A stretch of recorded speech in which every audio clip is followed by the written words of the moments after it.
Have you ever stopped to think about the invisible world that's absolutely teeming with life all around us? I mean, it's in the air we breathe, it's on our skin, it's even deep inside our own bodies. We're talking about bacteria, and they are everywhere. But with literally countless species out there, how in the world do scientists create a field guide for something they can't even see? Well, let's find out. Just to give you a sense of the scale we're talking about here, get this, scientists figure that a single tablespoon of soil, just one, could have up to 1 million different bacterial species in it. That's not 1 million bacteria, that's 1 million types of bacteria. It's a whole invisible universe, right there in the palm of your hand. And that brings up a really critical question. Among those millions upon millions of species, how do we pinpoint the one bad actor that can make you sick during an outbreak? How do we tell a friend from a foe? That is the central challenge for microbiologists, and we're about to see exactly how they tackle it. So here's our game plan. We'll start by exploring this vast world of bacteria and see how they even get their names in the first place. Then we're going to play detective and learn how to judge a bug by its cover. After that, we'll go high-tech and decode their genetic blueprints. And finally, we'll see how all these clues come together to create an absolutely essential map for modern medicine. All right, first things first, let's get our bearings in this microscopic landscape. It's a world that, even though we can't see it with the naked eye, is just packed with an unbelievable diversity of life.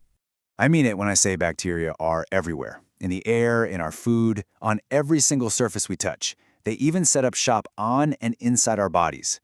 But here's the kicker. Despite being so widespread, you gotta understand that only a tiny, tiny fraction, we're talking just a few hundred species, can actually make us sick. The vast, vast majority are either totally harmless or even essential for our health. So, how do you bring order to all this microscopic chaos? Well, it all starts with the science of sorting and naming.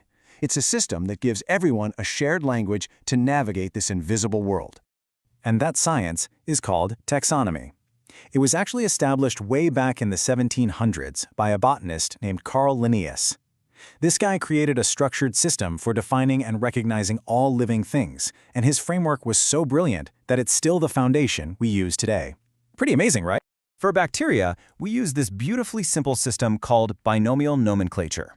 It sounds complicated, but it's really just a two-name system, like a first and last name. The first name is the genus, and that's capitalized. The second is the species, and it's lowercase. So for the bacteria that causes strep throat, its name is Streptococcus, the genus, and Pyogenes, the species. Simple, elegant, and totally universal. Okay, so what's the very first step in identifying some mystery bug in the lab? Well, scientists often start out like old-school detectives. They classify bacteria based on characteristics you can actually observe. It's literally a case of judging a bug by its cover. The investigation begins with what you can see. First, you put it under a microscope. What's its shape? Is it a little rod, a spiral, or a sphere, which scientists call cocky? Then, how does it react to certain dyes, like the famous Gram stain? When you grow it in a lab culture, what does the colony look like? Its color, its shape, maybe even its smell. These initial clues, they build the foundation for the entire identification. Now, one of the most powerful and long-lasting techniques is the Gram stain. It was developed way back in 1884, and believe it or not, it's still a cornerstone of microbiology today. The process is pretty straightforward. You apply a purple dye, you use iodine to fix it, you wash it all with alcohol, and then you add a red counterstain. And the result of this simple four-step process can reveal a fundamental secret about the bacteria's cell wall. And this shows you the two possible outcomes perfectly. If the bacterium has a really thick, mesh-like cell wall made of this stuff called peptidoglycan, it traps that first purple dye and stays purple. We call that gram-positive. But if it has a much thinner wall, the alcohol washes that purple dye right out and it picks up the final red dye instead. That's gram-negative. Just this one difference is a massive clue for doctors about how a bacteria might behave and, crucially, which antibiotics might actually work against it. Let's look at our real-life case file. This is Serratia marcescens. One of its most striking features, something you can see with your own eyes, is that it often produces these incredibly vibrant red colonies when it's grown in the lab. That is a visual clue that is impossible to miss. And here's our strep throat culprit again, Streptococcus pyogenes. Under the microscope, you can see it forms these long, bead-like chains of spheres. And then there's its behavior. When you grow it on a plate with blood agar, it's hemolytic. That means it produces toxins that literally destroy red blood cells, which you can see as a clear zone around the colonies. These different traits all add up to build a pretty strong profile. But, visual clues can only get you so far. For a truly precise identification, scientists have to look way deeper. They have to move beyond the cover to decode the genetic blueprint of the bacteria itself. This brings us to what are called analytic methods, and they're kind of like taking a unique chemical fingerprint of the bacteria. Instead of just looking at the whole cell, scientists analyze its specific parts, like the unique types of fats in its cell membrane or its distinct protein profile. These methods are incredibly precise, but the catch is they often require some very expensive, very specialized lab equipment. But for the absolute ultimate in precision, we turn to what is basically a DNA ancestry test for bacteria. I'm not kidding. Scientists can directly compare DNA strands to see how closely related two bacteria are, or they can use these special probes that will literally light up when they find a specific genetic signature.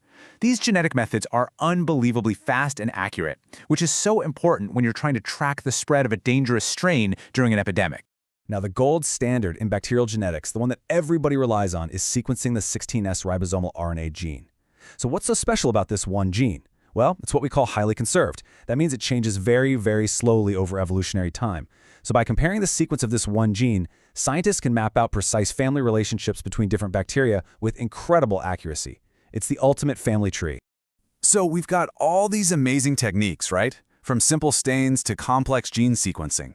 But why does any of it really matter? The crucial point here is that all of this work allows us to create a medical map, a guide that helps predict a bacteria's behavior and, most importantly, tells us how to fight it. And here's a little glimpse of that medical map in action. By combining clues, like the gram stain result, the bacteria's shape, and other simple lab tests, we can sort medically important bacteria into these predictive groups. For example, if you know a bacteria is a gram-positive coccus that tests positive for an enzyme called catalase, that immediately points doctors toward the Staphylococcus family. That kind of information helps them make faster, better treatment decisions. It's a powerful diagnostic roadmap. But it is so important to remember that this field guide we're talking about is not set in stone, not at all. As our technology gets more and more powerful and our understanding grows, the entire classification system evolves right along with it. What we know today is really just one snapshot in a constantly expanding story of discovery. So this map of the invisible world is constantly being updated, constantly being redrawn with every single new discovery. It really makes you wonder, with millions of species still out there waiting to be studied, what incredible secrets, or maybe what new challenges are we going to discover next?